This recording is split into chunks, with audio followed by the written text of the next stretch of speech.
to our, thank you.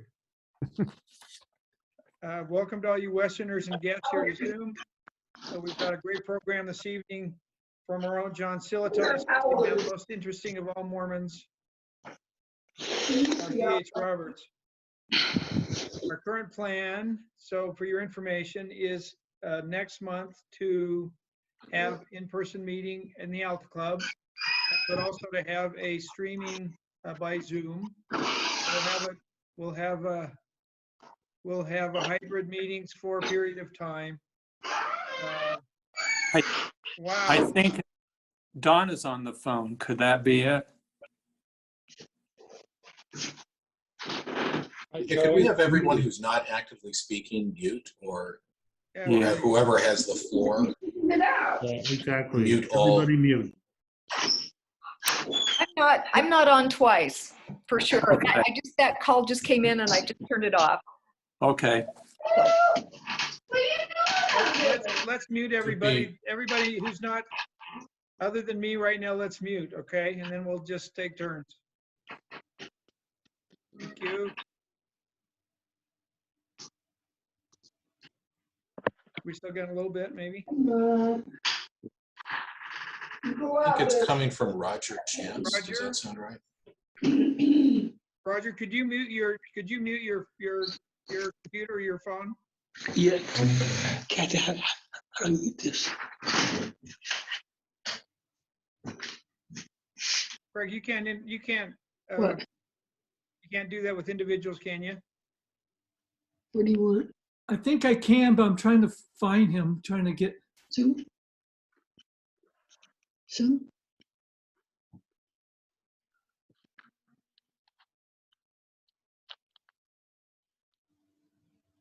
Let's keep working on that, Craig. So, Yeah. Yep. Get in again. Roger, can you mute yourself? No.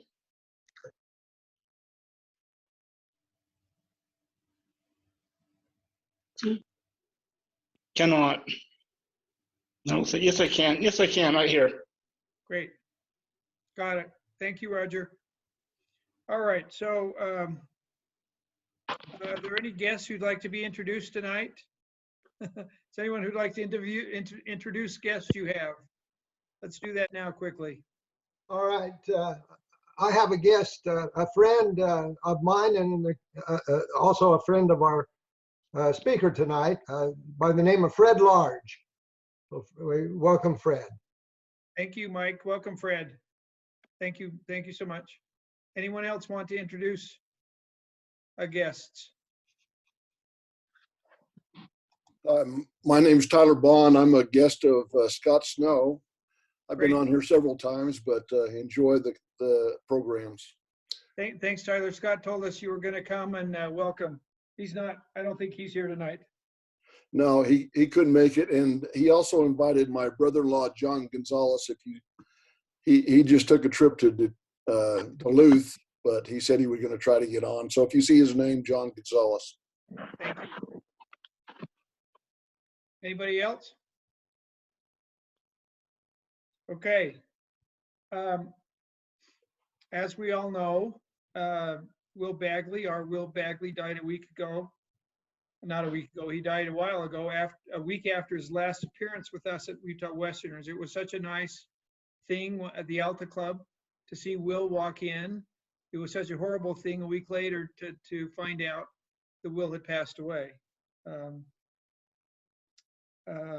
It was a great thing to be able to see him at that last meeting in the Alta Club in September. As you all should have learned from emails I don't know how of the to past 2 weeks. continue or leave the meeting. Is there a button that you can push?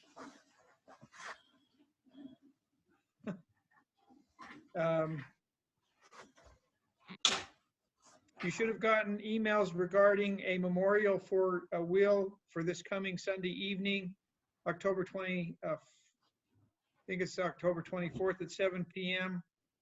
I know that Laura Bear is also planning a memorial for Will that you should learn about soon. Be sure to review the newsletter. Has the best collection of interesting historical activities, conferences, books, historical columns, and book reviews available about anywhere. This month, there were 2 reprints of Will Bagley that Steve Berlin found. One of them was about September 11th, 2001, which Will wrote a few days after, and in which he reminded us of the other horrible 9/11, which will live in infamy in LDS and Western American history, and that's the Mountain Meadows Massacre, of course, and Will was always good to remind us of things like that. For your information, and those of you who like Facebook, as Steve noted in the newsletter, the former Utah Westerners Field Trips Facebook page has now morphed into the Utah Westerners Facebook page. We're all invited to participate in discussions, post pictures, do whatever else people do on Facebook. It was Brad Westwood's good idea, and it was good execution by Steve Berlin. Thank you all very much. I'm happy to report that our mini field trip to Antelope Island, as Greg's already talked about, on Saturday, October 2nd, was a big success. Kudos and thanks to board member Scott Bushman for taking the lead on that, and for all of you who attended. Are there any announcements that any of you would like to make to the group? Hearing none, Greg Thompson will introduce our speaker, John Silato, this evening, and we'll go, the traditional time and have the wonderful experience of hearing John talk about B.H. Roberts.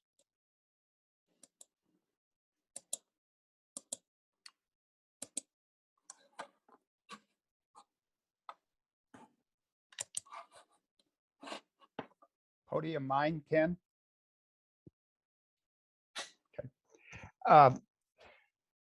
Thank you, Ken, very much. I'm absolutely honored to be interviewing our speaker tonight, John Silato, known by virtually everybody, I'm quite sure, but I'm going to take on the pleasure of introducing him a bit more formal, because he has been my friend for at least 5 decades, and we have traveled the country often together. He is a wonderful individual and has had a career that is just stunning, and I want to share a little bit of that with you. As some of you know, John took his training at the University of Utah, getting degrees in history and political science, and moved directly to Weber State University, where he was hired as the archivist and later librarian of the Weber State Stewart Library Special Collections and Program, a position he held until his retirement about 9 years ago. John, is that right? 11. 11, thank you. Scott's house. Upon his retirement from the head archivist and librarian at Weber State University's library, he moved over to the history department. And he had already been doing this some on the side, but he became a full-time teaching professor, along with Catherine McKay, who's on the screen tonight. And I believe did that for 8 years. Is that correct, John? And finally, deciding it was time to retire. In that time, he built an amazing collection called Special Collections at Weber. He taught hundreds of students, and he was one of the best colleagues for those of us in the world of archives you could imagine. He always was generous and willing to step out and do the extra mile to help. In the course of that time, he published 3 works that I will highlight. The first is History's Apprentice, The Diaries of P.H. Roberts, 1880 to 1898.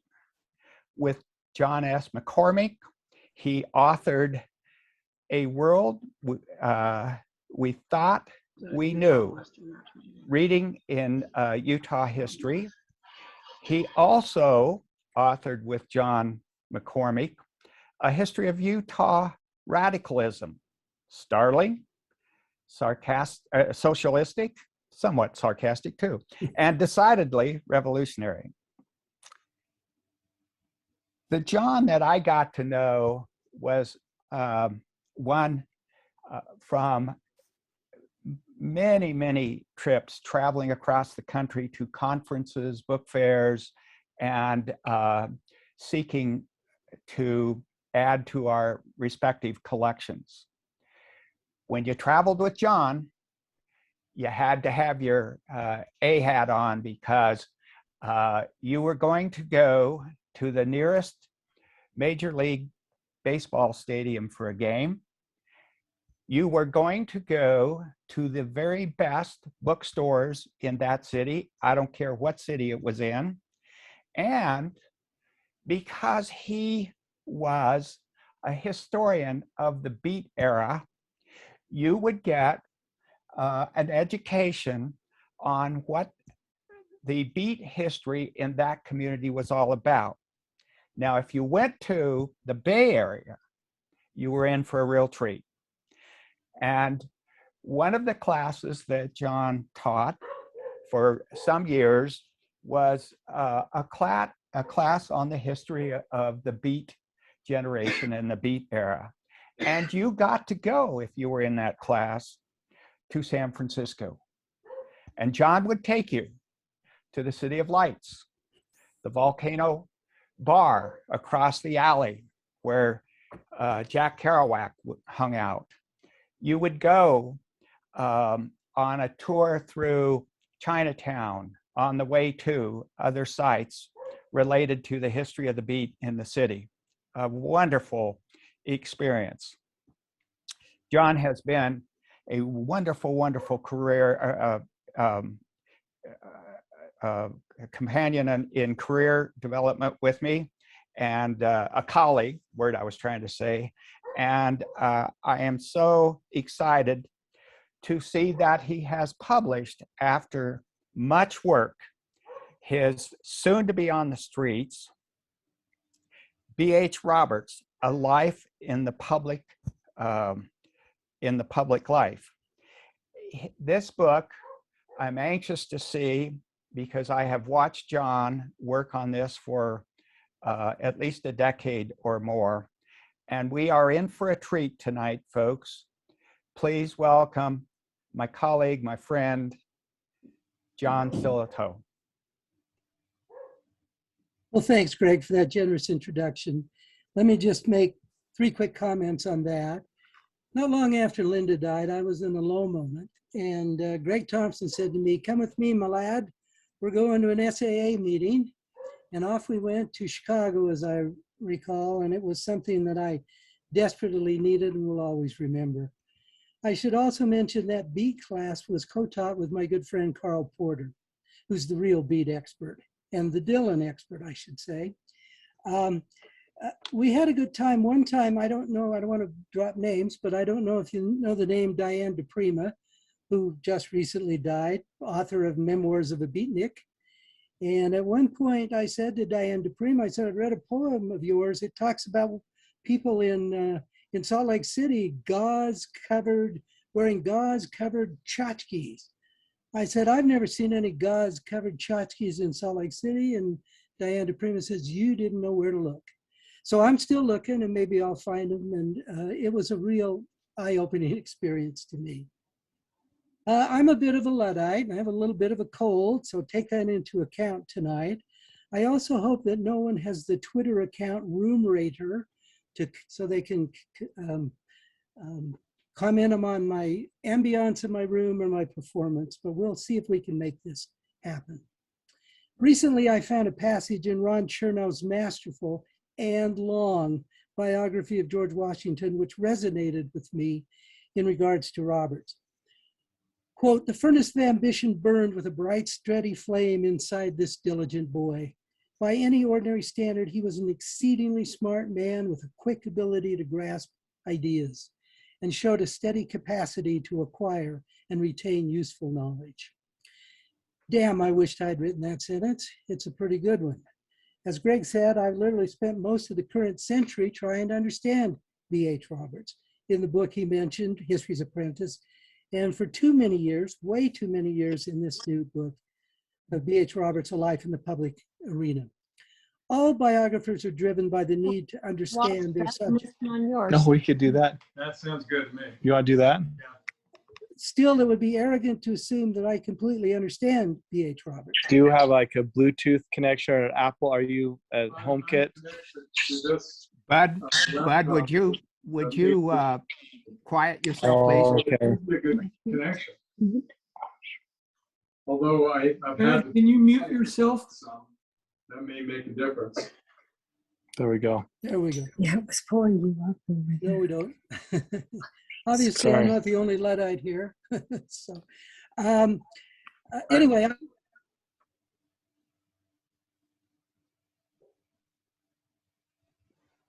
and completely. Like any biographer, I have an ambivalent relationship with my subject. There are times I can't stand him, and there are times I don't even see his flaws. On balance, however, I view him as amazing, if occasionally annoying. So why the ambivalence? Well, he could be petty, vindictive, arrogant, self-important, and insufferable. A January 4th, 1898 diary entry reads, "Home, SLC, chess and Dante." I get it, you're an intellectual. He struggled with alcohol and it affected his behavior and judgment. He battled depression, the black dog, he called it, which sometimes made interpersonal relationships difficult. He wasn't the greatest husband or father, and he had finally admitted it. And his views on women's suffrage and race were hardly enlightened, even for his times. And when Roberts was committed to something, he was committed to it. At age 60, he became the oldest chaplain in the US Army and was offered a chance to escape basic training and declined. I had to admit at age 60, which was a long time ago, I was damn impressed. I barely survived basic at 22. One of those soldiers he ministered to in the Great War wrote home to say he was thankful for Chaplain Roberts, who gave his whole time and acted like a father to the boys. And the missionaries who served under him in the eastern states from 1922 to 1927 respected him and also saw him as a mentor while admitting he could be a tough taskmaster. After his death, these missionaries and other friends erected a grave marker inscribed "Churchman, Soldier, Statesman." All three are accurate, but my triptych tonight is a different one: politician, polygamist, and public intellectual. Most of you probably know a little bit about B.H. Roberts. Born in England in 1857 to Mormon converts. His mother, Anne, was the faithful, committed one of the pair. His father, Benjamin's Mormonism was quite perfunctory. And Anne realized that Ben would never change. And in 1862, while Ben was out in the countryside, with the help of the PEF, she decided to flee England for Utah, for Zion. She took two of her younger children with her and left her 12-year-old daughter, Mary, with the family. And she left 5-year-old B.H., who was then called Henry, in the care of local saints. He was put under the charge of the Tovies, a poor, wandering alcoholic couple who at various times tried to get rid of their charge, even once offering him to the army as a drummer boy. It was a hand-to-mouth Dickensian existence from which Roberts was ultimately freed. Along with his sister, and after a long journey across the sea and across the plains, they arrived in Utah in September of 1866. Let me read a bit from his autobiography. As the group traveled down Immigration Street, which is today's 3rd South, and turned on Main Street, young B.H. later recalled that he found himself at the head of the lead yoke in the team, walking up the principal street of the city. the rest of the team following. The people had turned out to welcome the plains-worn immigrants and were standing on the street sides to greet them. Along the road, I saw a charming little girl approaching me. Well, this dainty little lady offered him a fruit basket of peaches, plums, and grapes. Roberts took what he supposed was a reasonable portion, shared them with his sister, then resumed his place at the front of the train. And he marched on, he said, until the head of Main Street was reached. It is a captivating and illuminating scene. One senses that for the first time in a long time, perhaps ever, B.H. Roberts felt he was home. That sense of belonging, geographically and spiritually, would mark him for the rest of his life. Despite the defeats, conflicts, and occasional disappointments he experienced, Roberts was to his core both a Latter-day Saint and a Utah, even if by adoption and not birth. After coming to Utah, Anne had married a man named William Nichols, although it's not clear if she ever formally divorced Ben. After Nichols' death, she married Seth Dustin and had her last child with him. B.H. joined his mother living with Seth and his unruly sons. He later recalled, "For a while I roamed the hills and backcountry. I took my whiskey straight and my coffee black, but it didn't last too long as I could see no future in that. Then I got a chance to work with a blacksmith. In the midst of this marginalized life, bountiful blacksmith James H. Baird gave him a chance to apprentice. He lived with a family, which gave him stability for 3 years and taught him the skill and helped him smooth off those rough edges. His time with Baird led him to the one-room school of Hannah Flint Holbrook, then to John Morgan's Commercial College, and finally the Young Men's Club of Centerville, whose library provided books and ideas, and where after much effort, he mastered public speaking. In 1877, he married Louisa Smith, daughter of William R. Smith, Davis Stake President, and his plural wife, Emmeline Levitt Smith. With the financial assistance of the local bishop and others, he attended the University of Deseret. He blossomed at the university. He received a territorial superintendent scholarship, which was repaid by teaching, and he became the valedictorian of the class of 1878. He was selected for that post by the school's president, John R. Park, and the selection was resented by some of his classmates. There were some pretty big names in that class: George M. Cannon, Frank J. Cannon, Martha Hughes later Cannon. Oh, those Cannons. Also James H. Moyle and many others from far more prominent and well-off circumstances than his.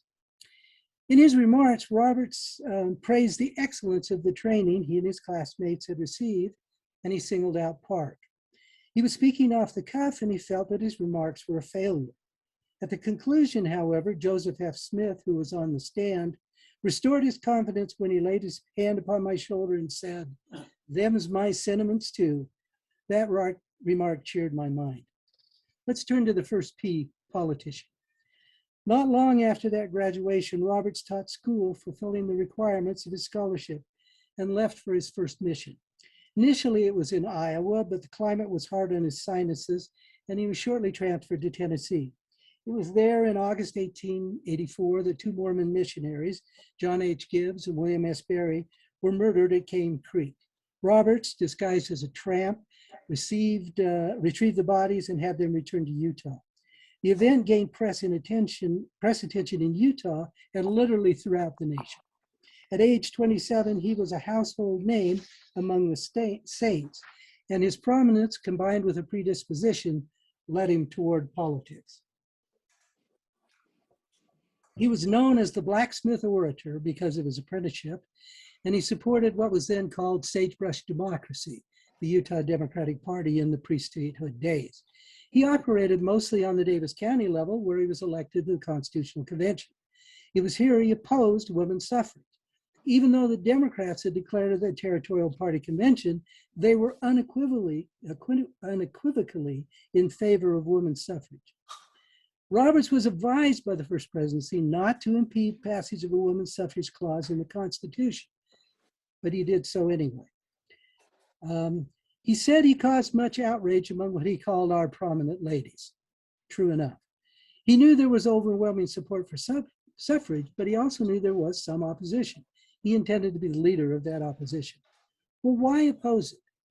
Well, he argued that the main concern that he had was that adding a woman's suffrage plank was dangerous to the acquiring of statehood. He feared Congress would not accept statehood if it had a woman's suffrage plank in the Constitution.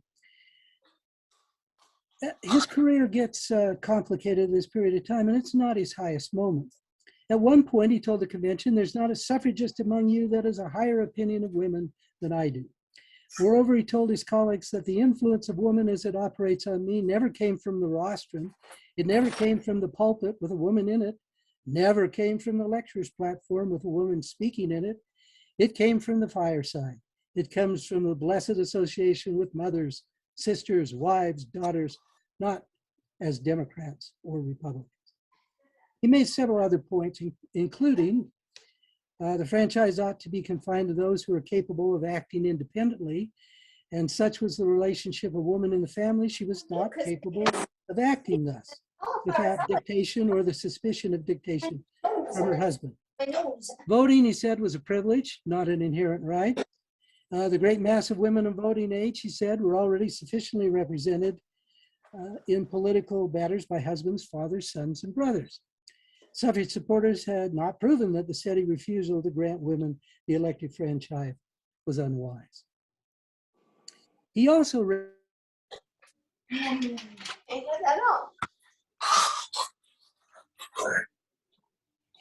it was probably one of his most ill-considered and intemperate remarks.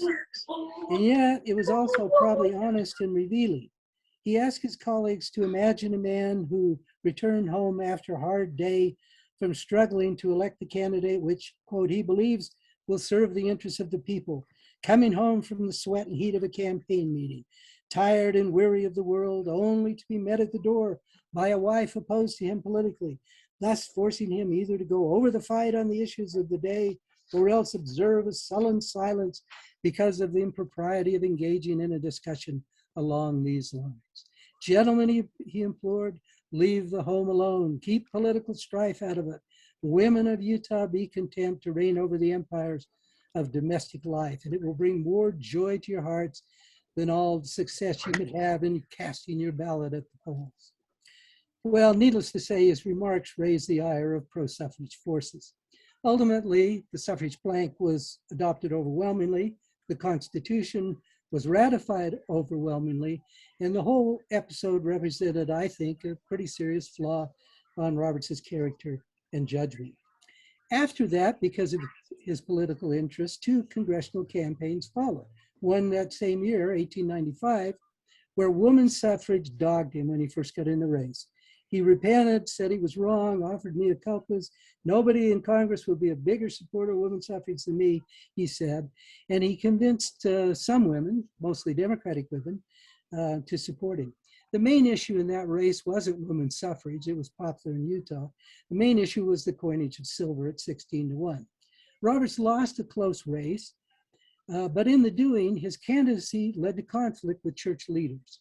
Roberts and Moses Thatcher, who aspired to the Senate, were criticized for seeking office without consulting the brethren. Roberts believed he had the permission of Joseph F. Smith, a Republican, to run. He was urged to repent from his words and actions against general authorities on political principles. Well, this had been brewing for a long time. Church leaders were still upset with his actions on suffrage and some of these other political activities.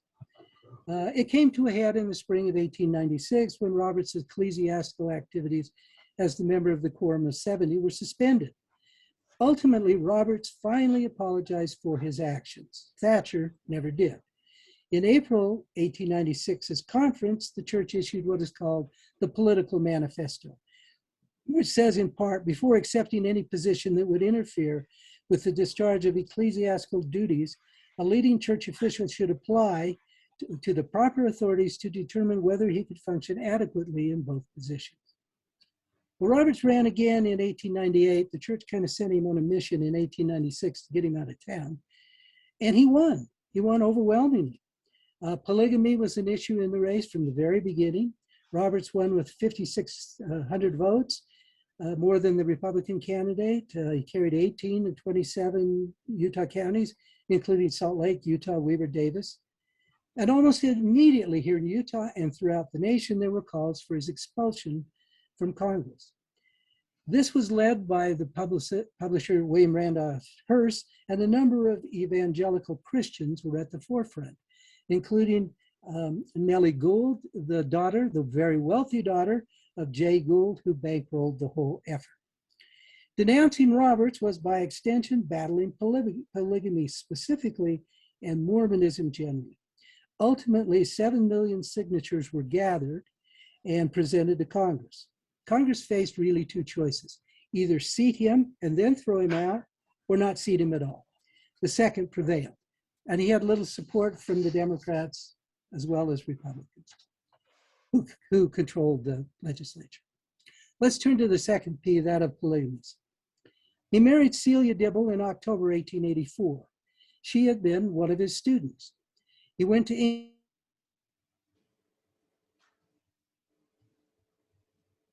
when he came back. What's particularly interesting is his attitude toward the Woodruff Manifesto. We don't have a diary for 1890, just some 1893 reminiscences. Roberts learned about the manifesto while he was returning from a trip to southern Utah with several apostles: Francis M. Lyman, John W. Taylor, Abram H. Cannon, and John Henry Smith. Initially, he said the Spirit told him it's all right, it's the right thing to do. His companions, though he doesn't specify who, were divided on whether this was a good thing or not. Then he began to reflect on all that the saints, including himself, had suffered, defending the principle, going to jail, losing families, all of that. And at that October conference where it was brought to a vote, he said, "It was the awfulest moment of my life, but I could not and did not vote for it." He later reconciled with it somewhat. His third wife was Margaret Curtis Shipp, a sister wife of Ellis R. Shipp. The key question is when they married. Roberts claimed it was in April in 1890 and was performed by Daniel H. Wells, who he said also performed the marriage to Celia. Wells died March 24th, 1891. Mike Quinn, bless his heart, is very definite. March 19th, 1891 or thereabouts, but certainly not April 1890. I don't know what his source was. I don't think any source exists that documents that marriage, whatever it was. Still, most scholars believe it was a post-manifesto marriage. Estimates range from 1891 to 1894. Carmen Hardy says Shipp was living with her first husband until at least 1892. Other sources suggest that there was a cancellation of sealings, might have been in 1888, might have been in 1890, it might have been later. Mormon polyg chaser Charles Mostyn Owen believed the marriage took place in the spring of 1894. Richard Roberts, my late colleague at Weber State, who wrote a book on the B.H. Roberts families, quotes a 2007 letter from the Church History Library's manager of Library Publica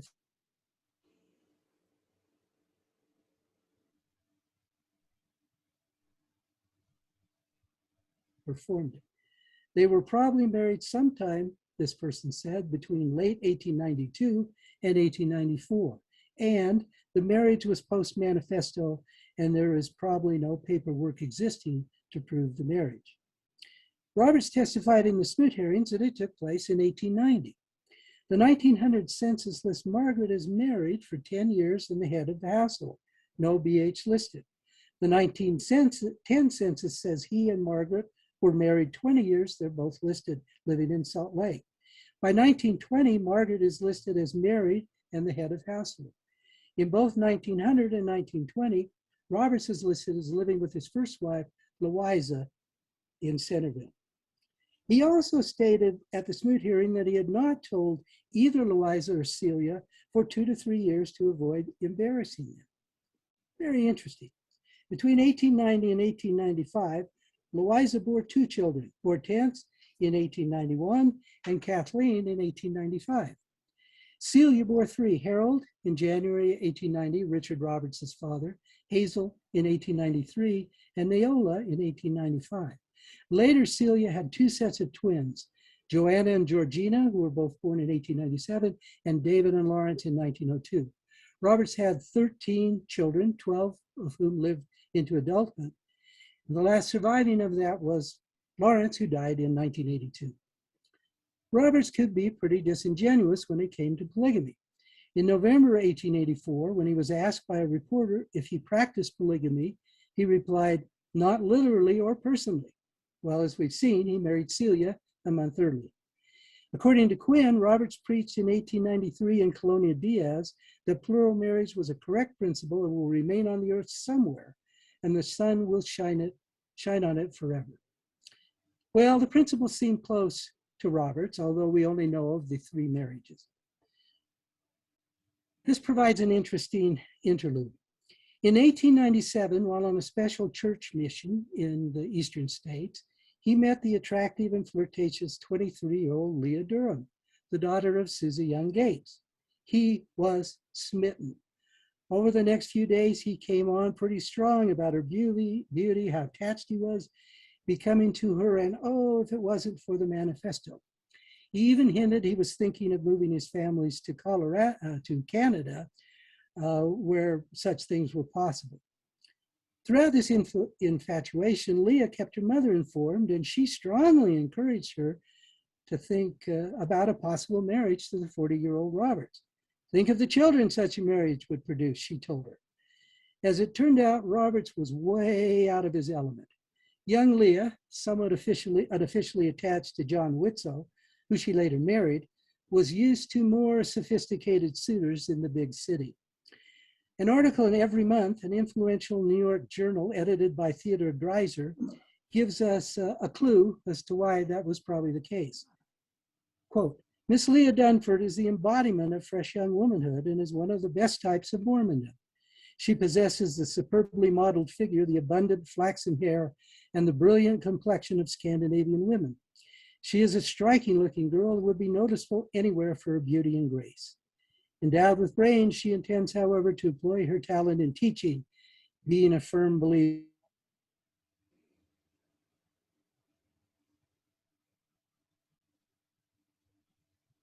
in marrying." Nothing happened. Everybody came home. Life went on. It was a momentary dalliance, never spoken of again. But what I think it shows is the often wink and nod some Mormons, especially among the prominent, still possess toward the manifesto. Leah says, Susan says to Leah, "Tell Donnie Smith, who was there with her, to not get an eye out for one of Roberts's traveling companions on that trip. He's already taken." Well, he was much married. Third P, public intellectual. Well, what do I mean by public intellectual? It's a term we hear all the time these days. There are lots of definitions. For my purposes, a public intellectual is someone who engages in intellectual pursuits, expounds intellectual concerns in a way that a broad, literate public can understand, and is seen by this general public as authoritative on many different topics and concerns. How did this happen? Well, in Robert's case, missions such as the one I just mentioned were very much part of him becoming a public individual. He went on several of them at the request of the First Presidency, expounding on the faith, refining his views, and always attracting press attention. Another important step in the process was his effort to gain a hearing for the church at the Parliament of Religions in 1893 in Chicago during the World's Fair. While unsuccessful, it garnered a huge amount of publicity, mostly favorable for the church due to the failure of conference organizers not to include Mormonism on the agenda. In addition to these activities, Robert spoke widely throughout the church. Stake and ward conferences, special meetings in the tabernacle, all of these were widely reported in the press. And many felt he was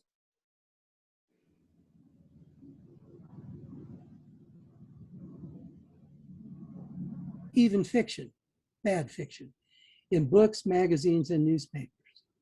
Another important step took place in World War I and after. Roberts was an early, fervent supporter of Wilson's war to make the world safe for democracy and to end all wars. He came home a much changed man. He became an advocate of world peace. He was the strongest voice in Utah in favor of U.S. Joining the League of Nations.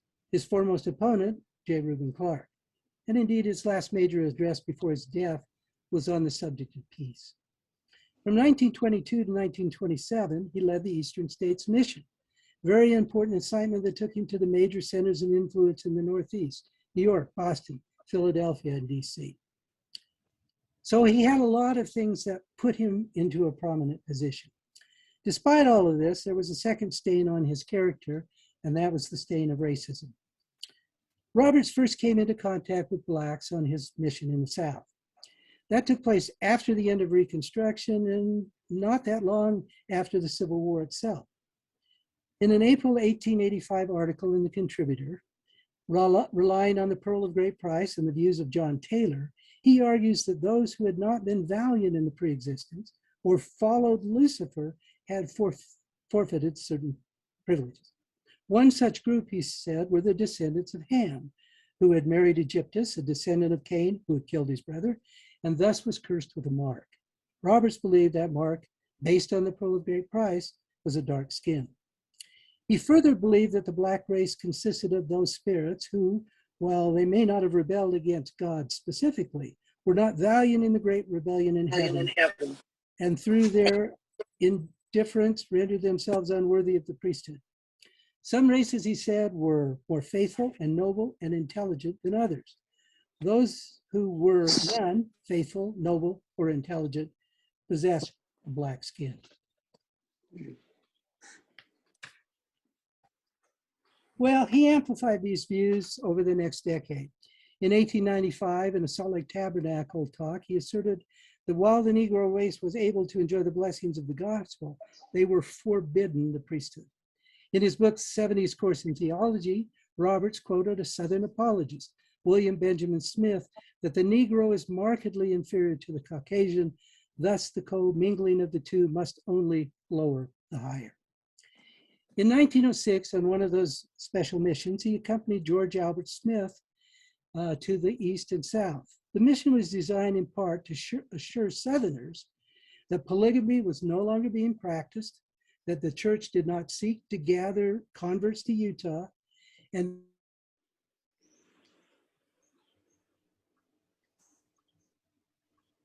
talks along the way. He noted, "We think that our ideas will be helpful where they are made in respect to the race question of the South. It is a commandment of God with us that there should be no amalgamation between the white race and the black, and that each race should be taught to preserve itself from such amalgamation. All who would encourage the notion of social equality or sexual relations between the races would be no friend of the South, nor either race is in any part of America." He concluded these remarks by saying, "I take it that race amalgamation touches a fundamental point in the solution of your race problem." He was quoted by a reporter saying that his views on the Negro question are common among the Mormons of the West. The New Orleans Times Democrat, however, editorialized on what it perceived to be Roberts's pandering on the question of race. Speaking for the South, they stated they did not need the polygamously inclined followers of Joe Smith to hold that miscegenation is a crime of the first magnitude. Indeed, the paper concluded, between the polygamous tendency which Roberts represents and the tendency toward miscegenation which he condemns, there's not such a wide moral gulf as he seems to think. Both are inimical to society and cannot be too strongly rebuked. Well, all of this became the basis of the priesthood denial, which the First Presidency labeled as a foundation of church policy in 1912. It was not his finest moment. And yet Roberts was more than these flaws and remains an important figure. Leonard Arrington called Roberts the intellectual leader of the Mormon people in the era of Mormonism's finest intellectual attainment. While not a trained historian, Arrington also said that Roberts significantly influenced the way most Mormons thought about their history by making use of primary sources. For me, I believe the foundation was created for the blossoming of the new Mormon history of the last 50 years or so. Sterling McNaurin, who knew Roberts, heard him speak, called Roberts the most interesting and exciting and stimulating person in church leadership, its most prolific writer, its chief theologian and historian, and its most capable defender. His most lasting contribution, McNaurin said, was theology. Roberts, he said, wrote directly, it was always clear what he was driving at. Well, B.H. Roberts was a complicated, controversial, and complex man. Certainly, he deserves ongoing study. So let me close this talk in the same way I end the book. The prominent American historian, Eric Foner, was asked once what he had learned as his study of Reconstruction had proceeded over the years. To paraphrase, he said that the fate of all historians was that no book was the final word. They expected that their work would be challenged and eventually superseded by the work of others. As he observed, I have simply written the latest word, not the last word. Indeed. Well, thank you very much for your attention. If you have questions or comments, I'd be glad to entertain questions and hear comments. Let's have some questions. Let's have some questions for John.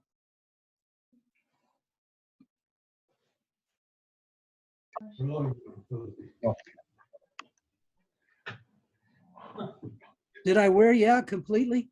Hey, John, I have a question for you. Maybe I missed this during your talk, but I seem to recall you talking about J.H. Roberts' family referring to his third wife as Dr. Shipp as the city wife, and kind of that he liked to hang out with her, you know, among sophisticated, civilized kind of people. Yeah. In that 1898 diary entry where he was playing chess and reading Dante, he was in Margaret's home. In the other times in that 1898 diary, when he was living with Eliza, it wasn't anywhere near as intellectually inclined. Some members of the family, particularly the members of the family that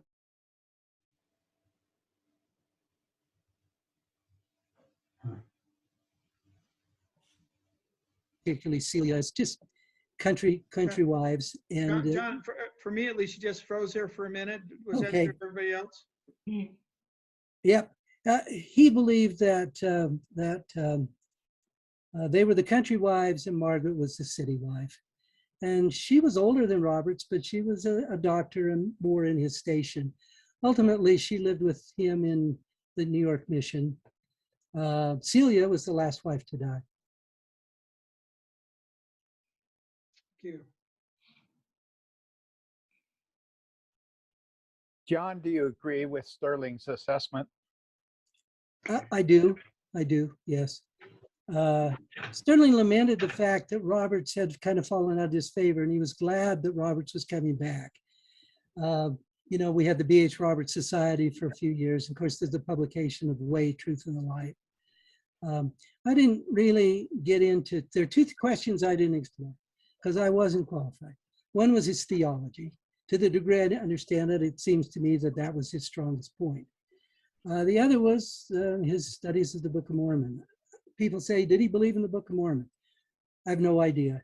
I can show you a talk not long before he died in which he extols Joseph Smith and the Book of Mormon. What he really believed in his heart of hearts, I don't know. Did he maintain his faith in the church? Yeah, I think he did. Of course, what does it mean when you say the church? He was clearly identified with Mormonism, institutional Mormonism, and I don't see any indication that he ever planned to leave it. But I'm open to comments from those of you who understand that part of BH much better than I do. But John, what does B.H. Roberts have to offer to the community today? Well, that's a good question. It's a tough question. Mm-hmm. I'd have to give that a little bit of thought, but one thing I think you would have to say is B.H. Roberts was what we call in today's educational parlance a lifelong learner. He had no formal education before he came to Utah. He was just a kid. And Mrs. Tovey, and we don't know Mrs. Tovey's first name, he said, did me a favor. She taught me how to read and read to me. So he was a very smart guy and who decided once he gave up on that riotous life on the frontier, he was going to spend his whole time trying to improve his mind. He believed very strongly.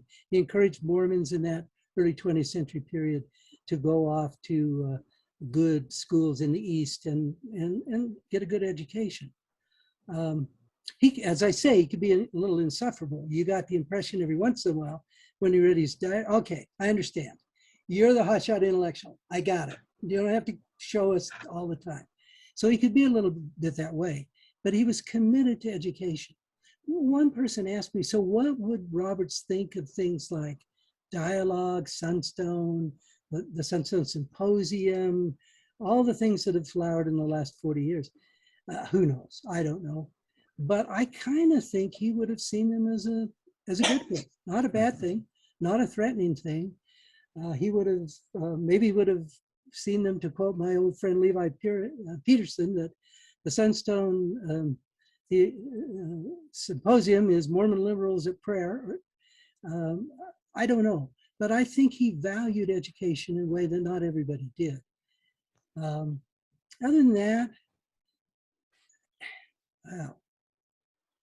Basic trading at 60, I'll tell you, he had some good genes. Hey, John, first of all, let me congratulate you on an excellent presentation. You're taking me away from Red Sox, but they are ahead 2-1, I will tell you that. Yeah, but what do you make of the Roberts' apparent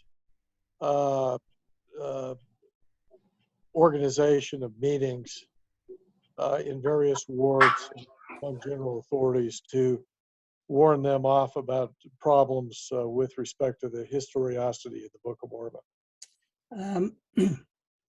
First, let me ask you a question, Mike. If the Red Sox play the Dodgers, can they both lose?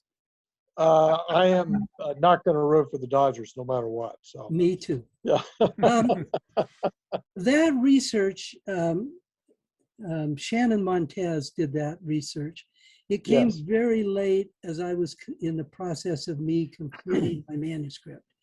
And so because we weren't looking specifically at theology and is late in the game, we chose not to explore it. It's interesting stuff. I would encourage anybody to look into it. It's easily accessible on the internet. You can just look it up and find the complete copy of her thesis. We talked, she and I did a little bit, and I gave her some ideas of some places that she could look for some sources. I think she worked up at your shop quite a bit too, Greg, and she worked down at the church historical department and felt that she was being stymied while she was there, and that's probably some truth to it. I was pretty lucky. They let me see everything I wanted to see, with the exception of B.H. Roberts' correspondence. And I think that would have been useful. Although if they'd have let me see that correspondence, I think we'd be having this talk 10 years from now instead of tonight. So maybe down the line, since I haven't written the last word, just the latest, maybe they'll let somebody look at the correspondence, and maybe there's some stuff in the church archives that Shannon Montez did not see that would be useful to that. I wish I could give you a better answer. Go. Okay. John, I have a question about B.H. Roberts and women's suffrage. Of course, you talked about this in your presentation, but he was out of step with most Utah men. Most Utah men also were in favor of women's suffrage. And I'm just wondering why it was. I mean, you talked about the reasons he shared, but did you come across anything in his background why he would be so out of step with the rest of Utahns at that time in 1895? Including the first presidency, who said you should support women's suffrage. Don't oppose it, they told him. And yeah, he, I don't know, he never really addressed it in a real complete way. He was a Jeffersonian states' rights Democrat. Most of the Mormon leadership were Democrats and even Jeffersonian state rights Democrats at that period of time. But he was very adamant on the issue. I've sometimes wondered if he saw it as his way of making a name for himself. He was clearly a kind of an upward mobile sort of a guy. You say, well, how would he, want to make a name for himself by getting everybody mad at him.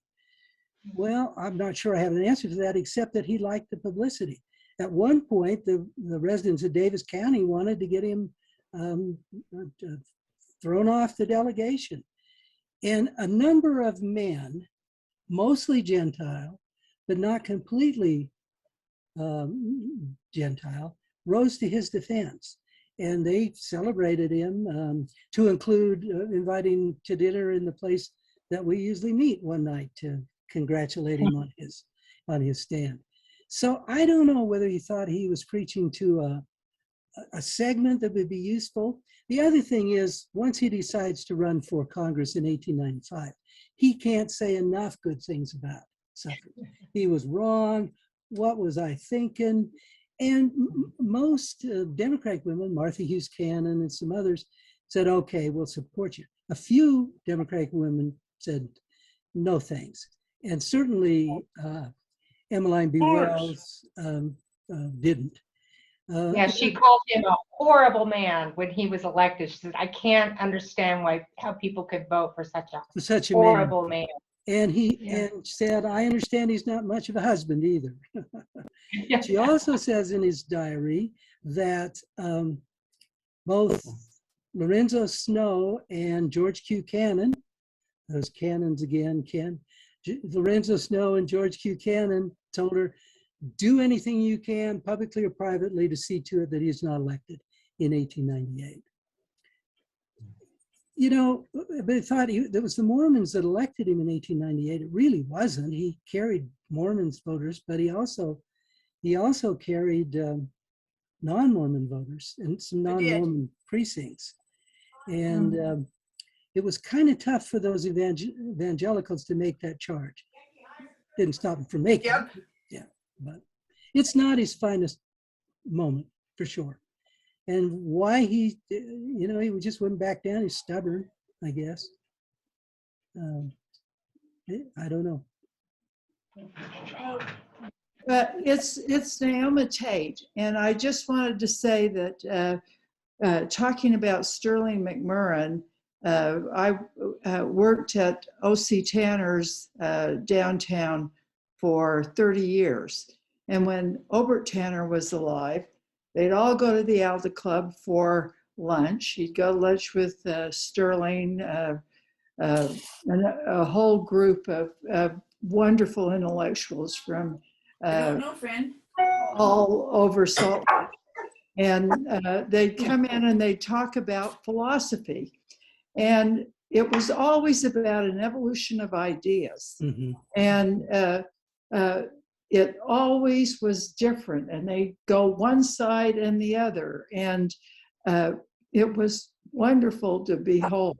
Yeah. And something that I don't think right now is happening. It was a different way of talking. Philosophy was ever evolving in minds that learned. Yeah. And you didn't judge like we do now. And I learned so much when those men would come in on Fridays after lunch, talk about the concept of beauty, talk about philosophy, talk about Mormonism, talk about the Book of Mormon, and I got to listen to that. Yeah, what a treat. And I'm gonna say it's all keep an open mind. Yeah. And so this man was an open mind. We don't know this much. And thank you for this presentation tonight. Thank you very much. Absolutely love it and appreciate that. Wow. Brig Madsen said in someplace somewhere that he admired Roberts' ability to be able to change his mind. That's a paraphrase, but I think that's true. Let me add with one, unless you have some other question, I'll tell you a Sterling McMurrin story that I really like. He said, you know, when I lived in the Adams Ward down in Los Angeles, BH came down to address the ward. And we really didn't need a microphone, but it was the fashion those days to have a microphone. So BH got up and he had his cane and he stepped away from the microphone, and the bishop said, you know, Brother Roberts, please. And he said, Roberts, grab the cane and banged it down on the podium. He said, these damn things, we even have them in the tabernacle. I don't need them. And Sterling said that for years after, everybody had to go up and see the mark that BH had made in the podium. He then said at one point, he made his point so forcefully that he hit the podium, his false teeth flipped out, and he caught him on one catch and popped him back in his mouth. Good story. Cal Rampton told me it happened in the Centerville ward. Maybe not a true story, but a good story. Well, if there's nothing else, any other questions or comments? I appreciate the time. See you next month. Well done, John. Thank you. Thanks very much. you. Thanks. Wonderful. That was great. Good job. Thank you, John. So next month, we're going to, this is 2 months in a row of Westerners, our own Westerners. Next month, we're going to, Westerner Walter Jones will be speaking to us about the demise of George Armstrong Custer and many of his 7th Cavalry soldiers in Montana's 1876 Powder River Basin. The title of Walter's presentation is The Lakota, Custer, and the Battle of the Little Bighorn. You should not miss this November 16th meeting, which will be both in the Alta Club and streamed on Zoom. Next month, we will also have board elections. There will be a formal proposal from the board nominating 2 new, seeking re-election of a couple of board members and an election of 2. Under the bylaws, all of you can submit your own proposed board members to be voted on. The one rule is you have to have checked with the person you want to nominate to confirm that they would be willing to serve. So look forward to that next month. It's great to be with you. It's great to do it. Having been in the Alta Club last month, I have to say it was great to be there in person. We just need to make sure that everybody's safe and sound. So I'll see you next month. Thanks for everything. Take care. God bless. Bye. Thank you, John. I'll leave it there. Over and out. Thanks, Thank you, John. everyone.